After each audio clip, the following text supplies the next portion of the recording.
പാകിസ്ഥാനിൽ ബോംബിടരുത്. ഇവൻ ആദ്യം പാകിസ്ഥാനിൽ കൊണ്ടുവരണം, എന്നിട്ട് ബോംബിടണം. ഇവൻ ഇന്ത്യയിൽ നിന്നുകൊണ്ട് പാകിസ്ഥാനെ സപ്പോർട്ട് ചെയ്തിട്ടാണ് സ്റ്റോറി ഇടുന്നത്. അതുകൊണ്ട് റിയാസ് സലീമിന് മാത്രം വേണ്ടിയിട്ട് നമുക്ക് പാകിസ്ഥാനെ ട്രോൾ ചെയ്യാൻ കഴിയും. ഇന്ത്യ ചന്ദ്രയാൻ 2 വിട്ടപ്പോ പാകിസ്ഥാൻ നമ്മളെ കടത്താൻ വേണ്ടി ഒരു റോക്കറ്റ് വിട്ടു, മാർസിലോട്ട്. ആൻഡ് ആ റോക്കറ്റ് മാർസിൽ പോയിട്ട് അവിടെ വെള്ളം കണ്ടുപിടിച്ചു എന്നൊക്കെ അവിടുത്തെ ന്യൂസ് ചാനലിൽ വന്നിട്ടുണ്ടായിരുന്നു. പക്ഷെ കോമഡി എന്താന്ന് വെച്ചാൽ കുറച്ച് കഴിയുമ്പോൾ മനസ്സിലായി ഇത് പാകിസ്ഥാൻ വിട്ട റോക്കറ്റ് നേരെ അറബിക്കടലിൽ വീണിട്ട് ആ അറബിക്കടലിലെ വെള്ളമാണ് അതിൽ കാണിച്ചത്.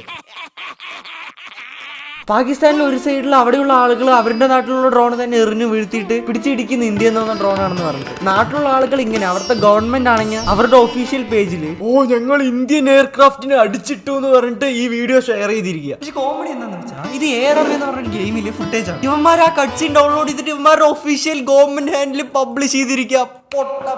ഇവന്മാരുടെ രാജ്യത്തെ പറ്റി പറയണേ ഇതിനേക്കാളും കോമഡിയാണ്. നമ്മുടെ തമിഴ്നാട്ടിലുള്ള അത്രയും കൂടി GDP ഇല്ല. ഇവന്മാർ കടം വാങ്ങാത്ത രാജ്യമില്ല. എന്തിന് നാളെ ഏലിയന്മാർ വന്നാലടക്കം വേണ്ട, ഇത് ഞാൻ ആനിമേറ്റ് ചെയ്യാം.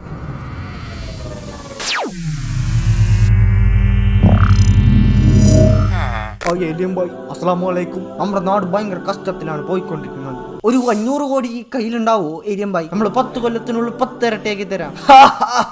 പ്ലാനറ്റ് എർത്തിലെ ഏറ്റവും വലിയ കോമഡി. ഇവന്മാർ രാജ്യം ഉണ്ടാക്കാൻ വേണ്ടി കടം വാങ്ങുന്നതാണ്, കടം വാങ്ങാൻ വേണ്ടി രാജ്യം ഉണ്ടാക്കിയത്. ഏലിയനെങ്കിലും വിറ്റ് വെക്കടാ. ഗൈസ്, ഇതിന്റെ ഫുൾ വീഡിയോ ആണെങ്കിൽ താഴെ ക്ലിക്ക് ചെയ്താൽ മതി. Okay bye.